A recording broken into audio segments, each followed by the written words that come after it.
नमो नमः। आप सभी का हार्दिक अभिनंदन। आइए विष्णु पुराण के प्रथम अंश के दूसरे अध्याय का पाठन आरंभ करते हैं। 24 तत्वों के विचार के साथ जगत के उत्पत्ति क्रम का वर्णन और विष्णु की महिमा। श्री पराशर जी बोले, जो ब्रह्मा, विष्णु और शंकर रूप से जगत की उत्पत्ति, स्थिति और संहार के कारण हैं तथा अपने भक्तों को संसार सागर से तारने वाले हैं, उन विकार रहित, शुद्ध, अविनाशी परमात्मा, सर्वदा एक रस, सर्व विजयी भगवान वासुदेव विष्णु को नमस्कार है, जो एक होकर भी नाना रूप वाले हैं, स्थूल सूक्ष्ममय हैं, अव्यक्त अर्थात कारण एवं व्यक्त अर्थात कार्य रूप है तथा अपने अनन्य भक्तों की मुक्ति के कारण है। उन श्री विष्णु भगवान को नमस्कार है, जो विश्व रूप प्रभु विश्व की उत्पत्ति, स्थिति और संहार के मूल कारण है। उन परमात्मा विष्णु भगवान को नमस्कार है, जो विश्व के अधिष्ठान है, अति सूक्ष्म से भी सूक्ष्म है, सर्व प्राणियों में स्थित पुरुषोत्तम और अविनाशी हैं, जो वास्तव में अति निर्मल ज्ञान स्वरूप है, किंतु अज्ञानवश नाना पदार्थ रूप से प्रतीत होते हैं तथा जो काल स्वरूप से जगत की उत्पत्ति और स्थिति में समर्थ एवं उसका संहार करने वाले हैं। उन जगदीश्वर, अजन्मा, अक्षय और अव्यय भगवान विष्णु को प्रणाम करके तुम्हें वह सारा प्रसंग क्रमशः सुनाता हूँ, जो दक्ष आदि मुनि श्रेष्ठों के पूछने पर पितामह भगवान ब्रह्मा जी ने उनसे कहा था। वह प्रसंग दक्ष आदि मुनियों ने नर्मदा तट पर राजा पुरुकुत्स को सुनाया था तथा पुरुकुत्स ने सारस्वत से और सारस्वत ने मुझसे कहा था। जो पर अर्थात प्रकृति से भी परे, परम श्रेष्ठ, अंतरात्मा में स्थित परमात्मा रूप, वर्ण, नाम और विशेषण आदि से रहित है, जिनमें जन्म, वृद्धि, परिणाम, क्षय और नाश, इन 6 विकारों का सर्वथा अभाव है, जिसको सर्वदा केवल है इतना ही कह सकते हैं तथा जिसके लिए यह प्रसिद्ध है कि वे सर्वत्र हैं और उनमें समस्त विश्व बसा हुआ है। इसलिए ही विद्वान, जिनको वासुदेव कहते हैं, वही नित्य, अजन्मा, अक्षय, अव्यय, एक रस और हे गुणों के अभाव के कारण निर्मल परब्रह्म है। वही इन सब व्यक्त कार्य और अव्यक्त कारण जगत के रूप से तथा इसके साक्षी पुरुष और महाकारण काल के रूप से स्थित हैं। हे द्विज, परब्रह्म का प्रथम रूप पुरुष है, अव्यक्त अर्थात प्रकृति और व्यक्त अर्थात महदादि उसके अन्य रूप हैं तथा सबको क्षोभित करने वाला होने से काल उसका परम रूप है। इस प्रकार जो प्रधान पुरुष, व्यक्त और काल इन चारों से परे है तथा जिसे पंडित जन ही देख पाते हैं, वही भगवान विष्णु का परम पद है। प्रधान पुरुष, व्यक्त और काल ये भगवान विष्णु के रूप पृथक पृथक संसार की उत्पत्ति, पालन और संहार के प्रकाश तथा उत्पादन में कारण है। भगवान विष्णु जो व्यक्त, अव्यक्त, पुरुष और काल रूप से स्थित होते हैं, इसे उनकी बालवत क्रीड़ा ही समझो।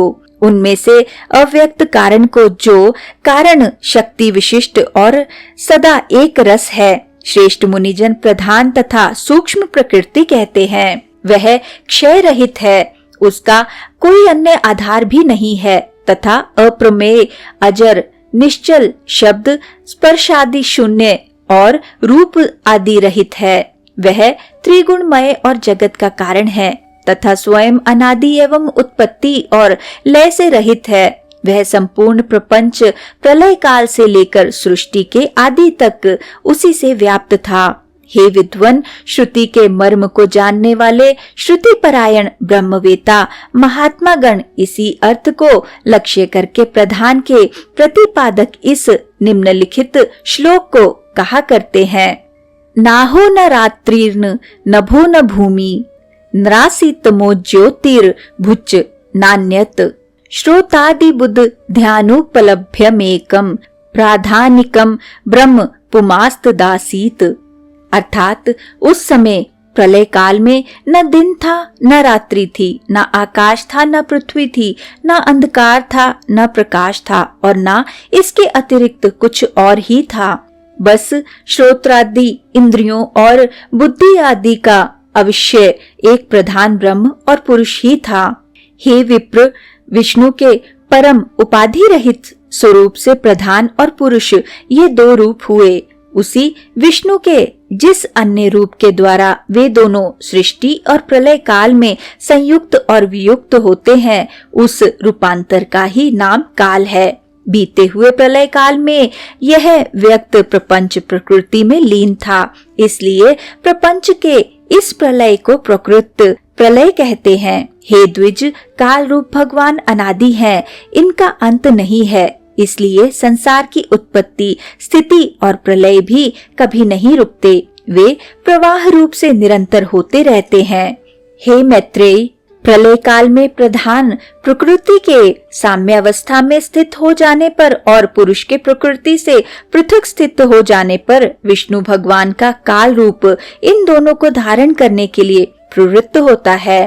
तदनंतर सर्ग काल उपस्थित होने पर उन पर ब्रह्म परमात्मा विश्व रूप सर्वव्यापी सर्वभूतेश्वर सर्वात्मा परमेश्वर ने अपनी इच्छा से विकारी प्रधान और अविकारी पुरुष में प्रविष्ट होकर उनको क्षोभित किया।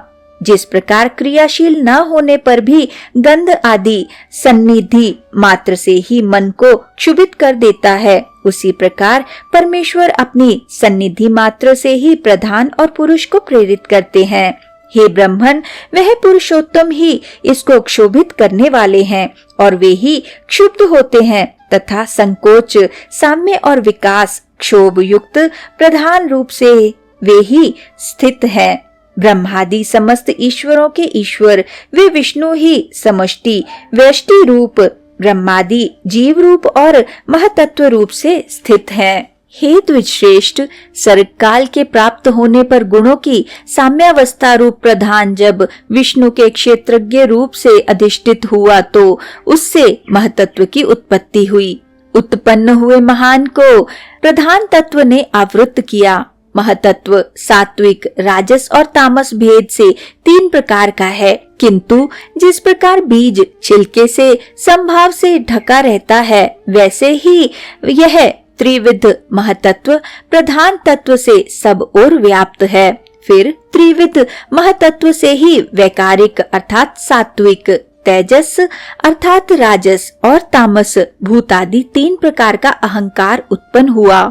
हे महामुने, वह त्रिगुणात्मक होने से भूत और इंद्रिय आदि का कारण है और प्रधान से जैसे महतत्व व्याप्त है, वैसे ही महतत्व से वह अहंकार व्याप्त है।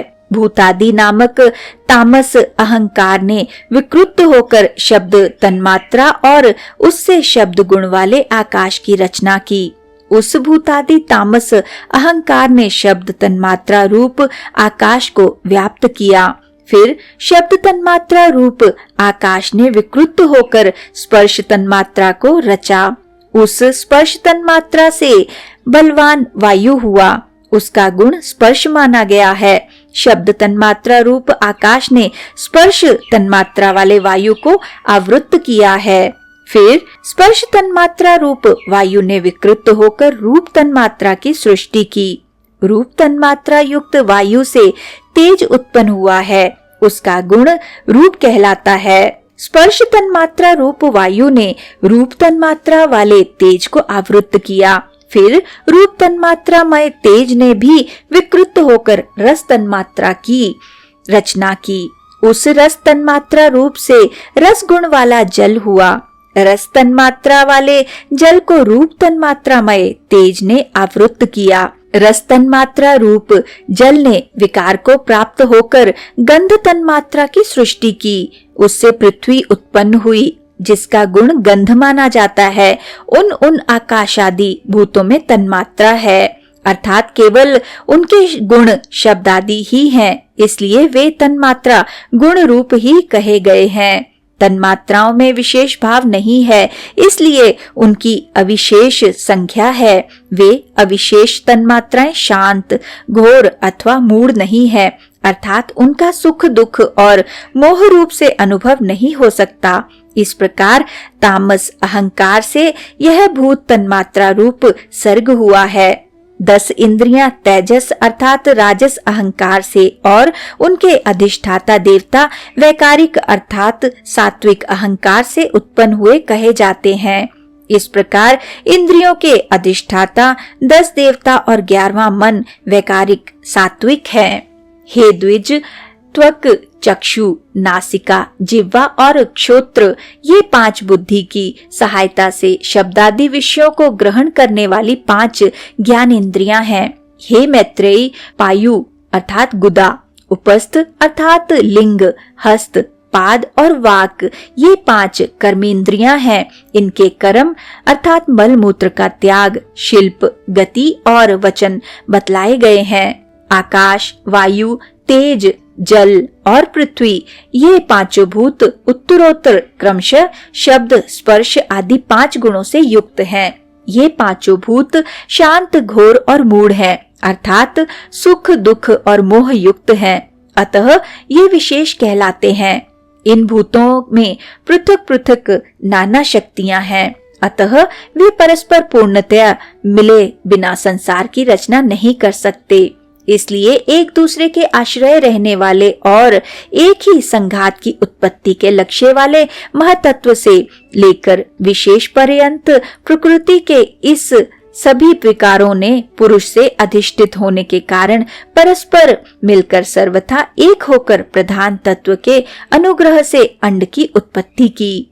हे महाबुद्धे, जल के बुलबुले के समान क्रमशः भूतों से बड़ा हुआ वह गोलाकार और जल पर स्थित महान अंड ब्रह्म अर्थात हिरण्यगर्भ रूप विष्णु का अति उत्तम प्राकृत आधार हुआ। उसमें वे अव्यक्त स्वरूप जगतपति विष्णु व्यक्त हिरण्यगर्भ रूप से स्वयं ही विराजमान हुए। उन महात्मा हिरण्यगर्भ का सुमेरु उल्ब अर्थात गर्भ को ढकने वाली झिल्ली, अन्य पर्वत जरायु अर्थात गर्भाशय तथा समुद्र गर्भाशयस्थ रस था। हे विप्र, उस अंड में ही पर्वत और द्वीपादि के सहित समुद्र, ग्रहगण के सहित संपूर्ण लोक तथा देव, असुर और मनुष्य आदि विविध प्राणी वर्ग प्रकट हुए।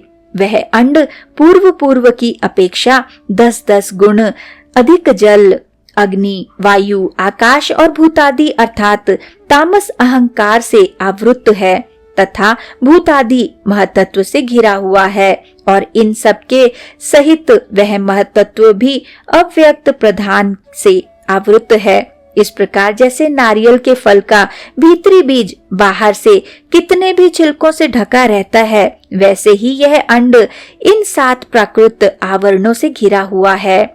उसमें स्थित हुए स्वयं विश्वेश्वर भगवान विष्णु ब्रह्मा होकर रजोगुण का आश्रय लेकर इस संसार की रचना में प्रवृत्त होते हैं तथा रचना हो जाने पर सत्व गुण विशिष्ट अतुल पराक्रमी भगवान विष्णु उसका कल्पांत पर्यंत युग युग में पालन करते हैं।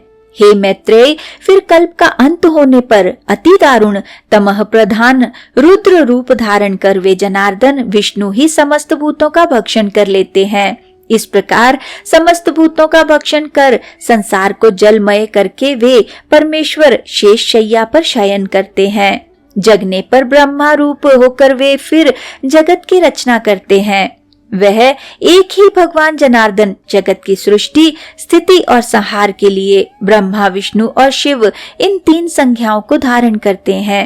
वे प्रभु विष्णु सत्रष्टा अर्थात ब्रह्मा होकर अपनी ही सृष्टि करते हैं, पालक विष्णु होकर पाल्य रूप अपना ही पालन करते हैं और अंत में स्वयं ही संहारक शिव तथा स्वयं ही उप संहृत लीन होते हैं। पृथ्वी, जल, तेज, वायु और आकाश तथा समस्त इंद्रियां और अंतःकरण आदि जितना जगत है सब पुरुष रूप है और क्योंकि वह अव्यय विष्णु ही विश्व रूप और सब भूतों के अंतरात्मा है, इसलिए ब्रह्मादि प्राणियों में स्थित सर्गादिक भी उन्हीं के उपकारक हैं। अर्थात जिस प्रकार ऋत्विजों द्वारा किया हुआ हवन यजमान का उपकारक होता है, उसी तरह परमात्मा के रचे हुए समस्त प्राणियों द्वारा होने वाली सृष्टि भी उन्हीं की उपकारक है। वे सर्वस्वरूप श्रेष्ठ, वरदायक और वरेण्य अर्थात प्रार्थना के योग्य भगवान विष्णु ही ब्रह्मा आदि अवस्थाओं द्वारा रचने वाले हैं। वे ही रचे जाते हैं, वे ही पालते हैं, वे ही पालित होते हैं तथा वे ही संहार करते हैं और स्वयं ही संहृत होते हैं। इसी के साथ आज के इस सुंदर पाठन को हम यहीं पर विराम देते हैं और अगले अध्याय के पाठन के लिए हमारे साथ फिर से जुड़िएगा। आइए विष्णु जी के इस सुंदर मंत्र से आज के पाठन का समापन करते हैं। ओम नमो भगवते वासुदेवाय। ओम नमो भगवते वासुदेवाय।